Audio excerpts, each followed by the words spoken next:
Los presocráticos que revisamos en la primera sección empezaron a ver el mundo de manera racional, aunque no rompieron del todo con la tradición. El que sí comenzó a romper de manera contundente con la tradición fue Genófanes de Colofón. En aquella época las obras de Homero y Hesíodo educaban a todos los griegos, y de hecho se tomaban las descripciones que hacían de los dioses como si fueran verdaderas.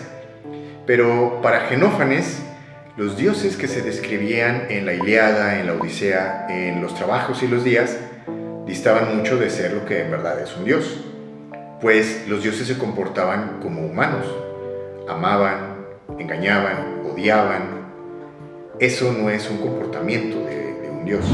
Gran conocedor de otras civilizaciones, Genófanes notó que eso también pasaba en las demás culturas, y cada grupo humano representaba a sus dioses, pues, a su imagen y semejanza.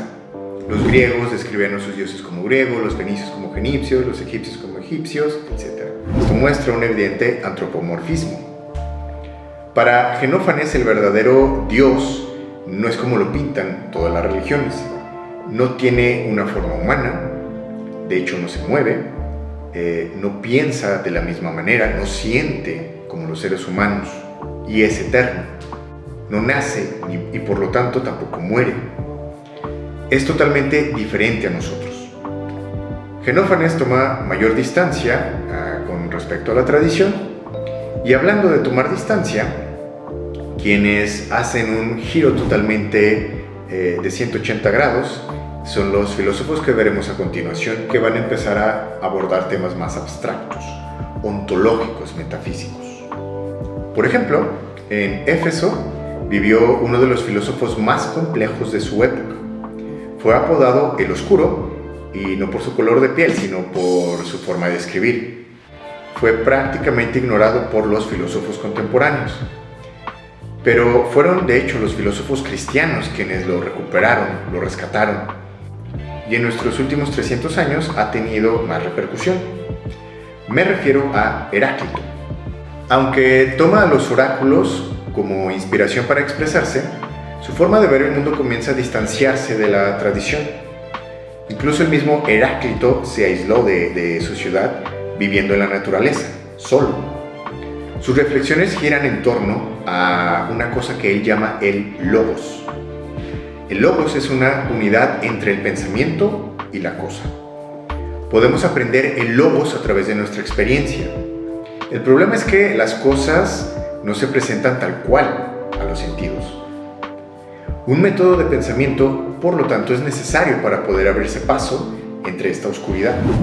Según Heráclito, en la naturaleza hay contrarios, pero esos contrarios representan una unidad. El conflicto entre estos es lo que determina y crea dicha unidad. Esto lo podemos ver en la idea del arjé de Heráclito, pues para él el fuego es la materia primordial. Este siempre está trabajando, convirtiéndose en los otros elementos, la tierra, el agua. Lo importante de este movimiento es que no lo hace por voluntad, como lo explicaban otros filósofos de sus propias ideas del arjé, sino que el movimiento es dictado por el logos.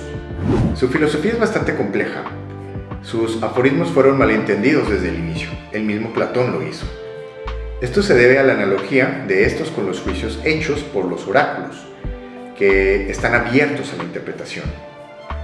Con respecto a sus ideas sobre la humanidad, Heráclito consideraba que las personas son bastante ignorantes, incapaces de ver el logos y entregados totalmente a los placeres. En Elea vivió otro filósofo con un pensamiento bastante complejo, parecido al de Heráclito, pero con mayor reconocimiento en su época. De hecho, fundó su propia escuela, como la de Pitágoras. De hecho, también se inspiró mucho en Pitágoras. Me refiero a Parménides. Al igual que la mayoría de los filósofos de la época, Parménides escribió una obra que se llama Acerca de la naturaleza. Pero la característica de esta obra es su escritura. A diferencia de sus predecesores, Parménides narra un viaje épico que recuerda a Hesíodo y a Homero.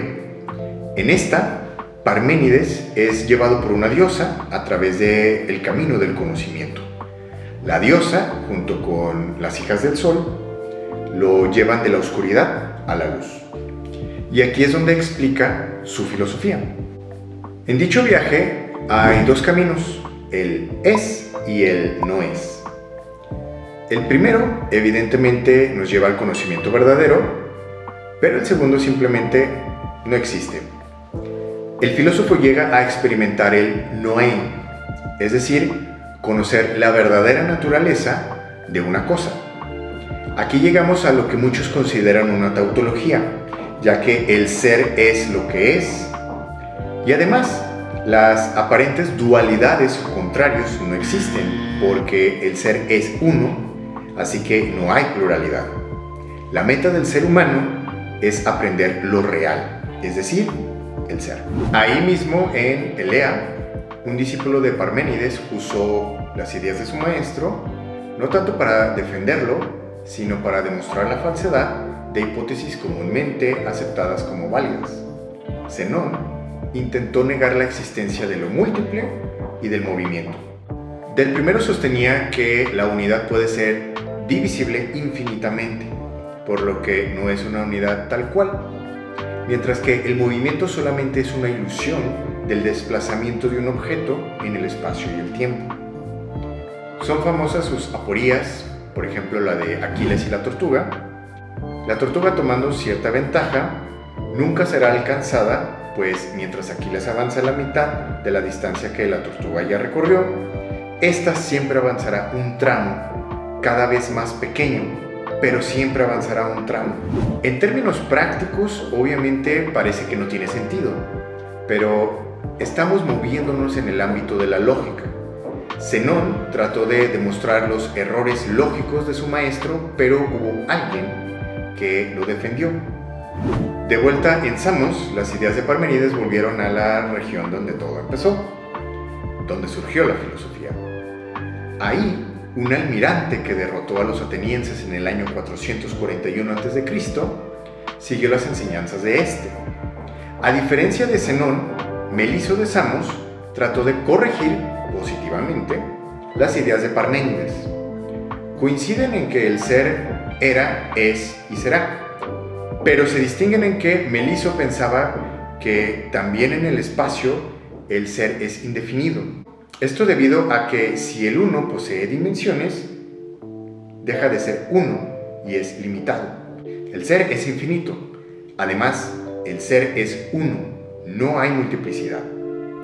Y en caso de que haya multiplicidad, esos múltiples tienen características del uno, por lo que, a fin de cuentas, es el uno. Hasta aquí este tercer avance. En el próximo material vamos a revisar otros filósofos que profundizaron más sobre cuestiones lógicas.